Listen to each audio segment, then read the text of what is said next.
Dentro de instantes, você vai fazer uma viagem. Uma viagem ao mundo do conhecimento.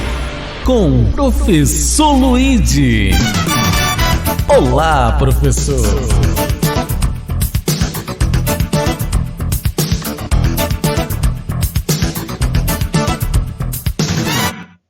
Pronto, acabou.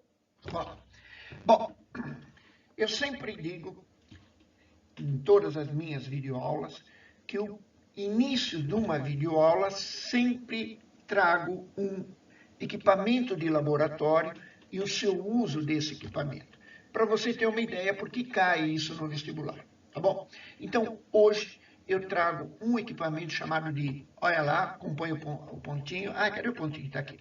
Acompanha o pontinho, a trompa de vácuo. Para que ela serve?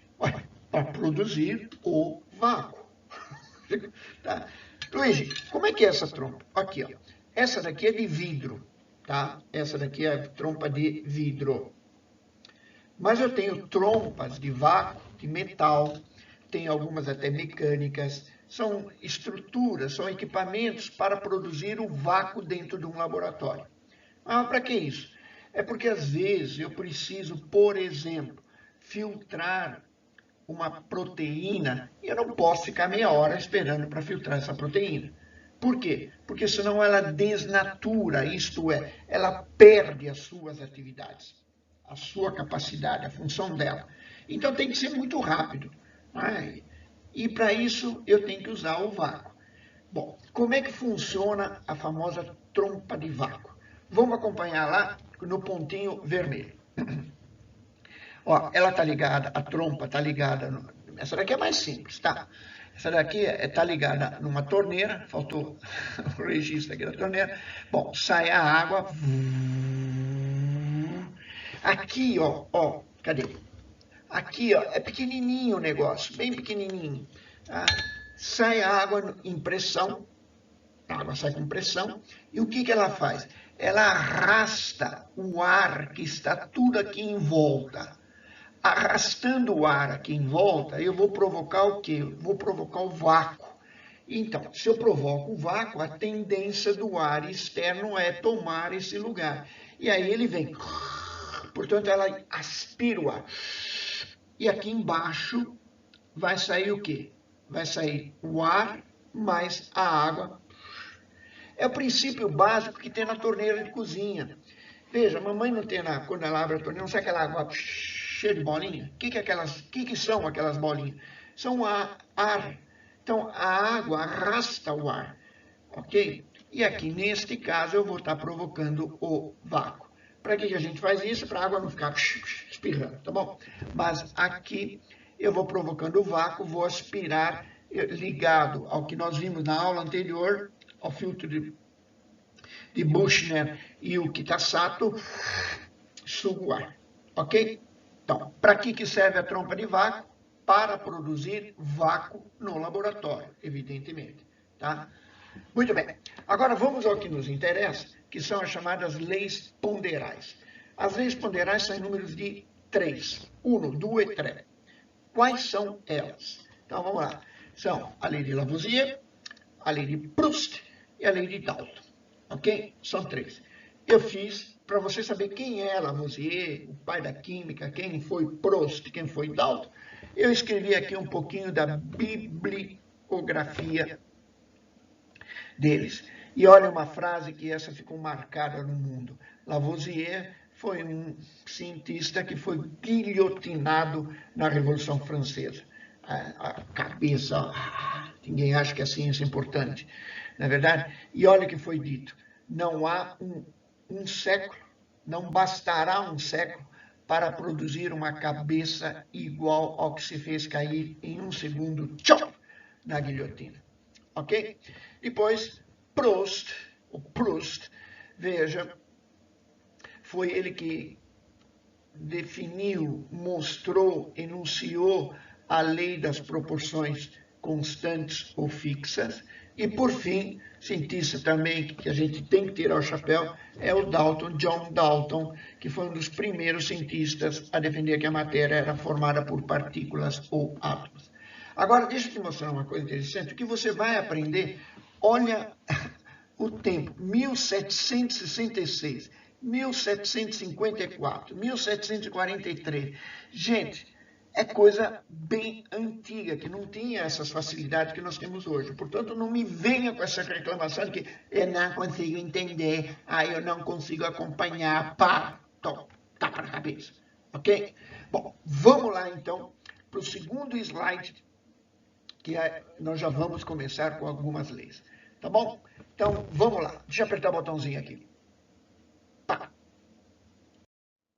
Bom, estamos aqui. Bom, vocês sabem que todo início da minha videoaula eu respondo algumas perguntas que os alunos fazem. Sempre. Todas as minhas videoaulas. Então, vamos lá. Primeira pergunta que ele faz, deixa eu ver aqui, acompanhar no computador.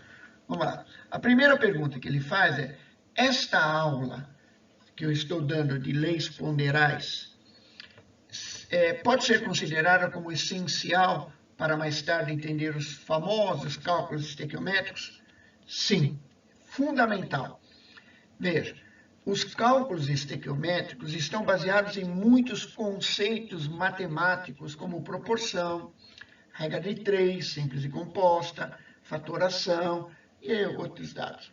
Vamos para a segunda pergunta. A segunda pergunta é assim, este assunto de proporção, regra de 3, simples e composta, cai muito nos vestibulares? Cai. Mas, olha, cai porque é uma forma de interligar a matemática com a química, ok? Mas aí tem coisas boas pela frente. Vamos lá. Pergunta número 3, como se diz em Itália. 3. É verdade que as leis ponderais se baseiam principalmente nas regras de 3? Sim. Nós sabemos que temos duas regras de 3. A regra de 3 simples e a regra de 3 composta. Nós vamos trabalhar com a simples. A composta fica para matemática, que é um pouquinho mais complicado e não cai quase em química. Vamos para a pergunta número 4. O que são grandezas diretamente proporcionais? O que é uma grandeza diretamente proporcional? Bom, então vamos lá. Imagine você num carro de corrida, ou fazendo uma feijoada. Opa, não esquece de me convidar, hein? Olha, quanto mais eu aperto o acelerador, concordem que eu forneço mais combustível ao motor? Fornecendo mais combustível ao motor, o carro anda mais rápido. Isto é, aumento a quantidade de combustível fornecida ao motor, aumento a velocidade. Portanto, isso está diretamente proporcional. Aumenta um, aumenta o outro. Tá? Ou, eu fiz uma feijoada para 7 pessoas. Eu usei X quilogramas de componente. Se chegarem 14 pessoas, eu vou ter que usar o dobro, 2x de quilogramas de componentes para atender todas elas. Ok? Então, está aí, ó, diretamente proporcional. Aumenta um, aumenta o outro. Pergunta número 5. Vamos lá. Que são grandezas inversamente proporcionais? Sobe e a outra desce. Uma sobe e a outra desce. Por exemplo, você sabe que eu sou um bom cozinheiro, né? Então, eu fui fazer o feijão em casa e olha o que aconteceu. Ele ficou muito aguado. Ixi, e agora? O que eu faço para engrossar o feijão? Simples. Coloque maisena. Quanto mais maisena você colocar, menos aguado o feijão ficará. Portanto, aumentando a quantidade de maisena, que acontece com o feijão aguado, diminui o feijão aguado. Ok? Ó, Luiz, e agora? Como é que eu calculo uma regra de 3 simples? Bom, é muito simples. Por exemplo, se uma caneta custa R$2, quanto custariam 20 canetas? Uma caneta R$2, 20 canetas, reais. Multiplica em cruz, pronto. Pergunta número 7. Como calcular uma regra de 3 composta? Bom, eu vou deixar para um professor de matemática explicar, porque faz parte do programa dele e ele sabe muito mais do que eu explicar esse assunto, tá? Mas, na verdade, o que nós vamos fazer é decompor essa regra em regras de 3 simples para poder ser efetuada, ok? Deixa que o professor de matemática vai explicar melhor. Vamos para o slide número seguinte. Eu não marquei os números. Bom, vamos lá. Eu quero que você observe esta experiência. Legal? Qual? Eu tenho carvão e tenho oxigênio. Eu vou fazer a reação química entre o carvão e o oxigênio. Vou queimar o carvão, ok? Então, ao queimar o carvão, o que eu produzo? Se eu tenho carbono e oxigênio, eu só vou produzir gás carbônico, CO2. Lembrando que aqui eu estou falando de uma queima total, não vamos falar em queima parcial, vamos falar em queima total. Então, se a minha massa inicial é de 44 gramas, a soma do carbono e o oxigênio é de 44 gramas, após a reação, eu vou ter o quê? Gás carbônico, mas eu continuo tendo o quê? 44 gramas, que é a famosa lei de Lavoisier. Nada se cria, nada se perde, tudo se transforma. Vejam vocês, a massa inicial de um sistema totalmente lacrado é igual à massa final desse sistema após a transformação química. No meu caso, aqui foi a queima, a combustão. Portanto, vejam lá, lembrando, nada se cria, nada se perde num sistema fechado. Apenas tudo se transforma. Você lembra daquela brincadeira? O que nós somos? Futuramente nós vamos ser o quê? Comida de verme, nós vamos nos transformar. E é bom, e vai para lá. Chamamos essa lei de conservação das massas, ou lei da conservação da matéria, ou lei de Lavoisier. Vamos para o slide seguinte. Deixa eu apertar o botãozinho aqui, ó. Vai lá. Pronto. Bom, enquanto Lavoisier trabalhava no laboratório, no outro laboratório, o indivíduo chamado de Joseph Louis Proust observou que existia uma proporção nas quantidades de massa obtidas nas reações. Primeira lei, nada se cria, nada se perde, apenas se transforma. Aí veio Proust, que disse o seguinte: existe uma proporção de combinação das substâncias ou elementos. Isto é, se X gramas de A reagem com Y gramas de B, 2x gramas de A vão reagir com 2y gramas de B. E assim sucessivamente. Fácil, né? Não tem esse. Então, olha lá. Eu dei um exemplo. 56 gramas de ferro reage com 32 gramas de oxigênio, formando 88 gramas de óxido de ferro. Lembrem, óxido de ferro é ferrugem. Legal? Bom, se eu aumentar a quantidade de ferro, se eu pegar o dobro de ferro, 112 gramas de ferro, quanto de oxigênio eu vou precisar para obter novamente o óxido de ferro ou a ferrugem? Ora, eu vou precisar do dobro. Se eu usei 32, eu vou precisar de quanto? 64. Vou obter o quê? 176. Reparou que é a soma dos dois? Por quê? Nada se cria, nada se perde, tudo se transforma.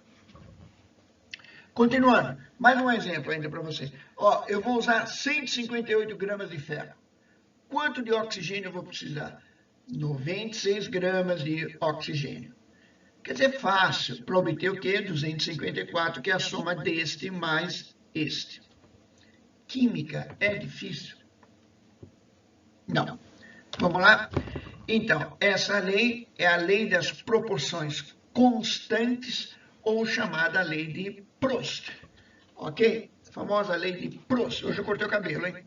Olha lá. Continuando, gente, para o próximo slide. Olha lá. Ixi, quem será esse indivíduo? A química me deixa fascinado. Quem será que falou isso, hein? Foi Dalton. Como é a lei de Dalton? Ela é um pouquinho mais complicada, mas vamos lá. Ó, eu percebi, o que ele diz? Eu percebi que em certas condições, olha lá, em certas condições, mantendo a massa constante de um elemento, a massa do outro elemento, no caso, eu chamei de Y, poderá se combinar com esta massa constante de Schweppes com outras quantidades de y, desde que exista uma relação de números inteiros e pequenos. Ixi. Luigi, entendi. Quer ver como é que você entendeu? Dá uma olhada nisso daqui, ó. Ó, tá aí o quê? Que equipamento é esse? Isso é um becker. Nós vamos falar depois, hein? Vamos lá. Olha, Lady Dalton. Eu vou combinar nitrogênio mais oxigênio, ok? Formando óxido de nitrogênio. Se eu manter constante a massa de um elemento, olha o X aqui, 28, 28, 28, 28, 28. Vai combinar com oxigênio. Então, primeira reação, 28 gramas reage com 16. Forma o óxido de nitrogênio. Mas acontece, poderá combinar com massa constante com uma outra quantidade de Y, desde que exista uma relação de números inteiros e pequenos. Se eu multiplicar essas 16 por 2, 32, eu vou conseguir combinar 28 gramas com 32. Vou formar um outro óxido de nitrogênio. Mas se, lembra, números inteiros, eu também posso multiplicar por 3, mantendo uma constante. E a relação entre a outra é de números inteiros e pequenos. Percebe? Então, eu consigo produzir vários tipos de óxidos neste caso. Porque houve uma combinação com outro elemento, veja, desde que haja uma relação de números inteiros e pequenos. Ok? Provavelmente o que cai no exame é a lei de Proust e de Lavoisier. Pode cair de Dalton? Claro que pode cair, mas a probabilidade é menor. Por fim, eu sei que vocês gostam, eu estou deixando aqui, ó, alguns exercícios. Por que cálculo? Você concorda? As leis envolvem cálculo. Para você gravar essas leis. Se divirta. Ó, tem mais, espera aí. Mas olha aqui, ó, são 7 exercícios. 8, aliás, desculpa.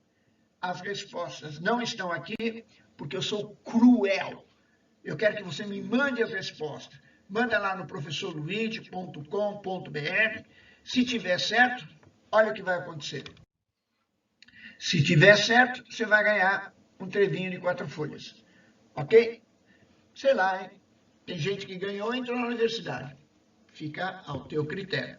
E, ó, por favor, lembre-se, eu faço isso sempre. Faz um exercício a mais, um só a mais que o outro, claro, né? E aí a vaga é minha. E olha que interessante, já experimentou acreditar em você? Tente. Você não faz ideia do que é capaz. Ok? Essa aula é uma aulinha bem curta e vamos lá. Manda as respostas para mim, professor Luigi, @bate o pé no chão, terra.com.br. Valeu?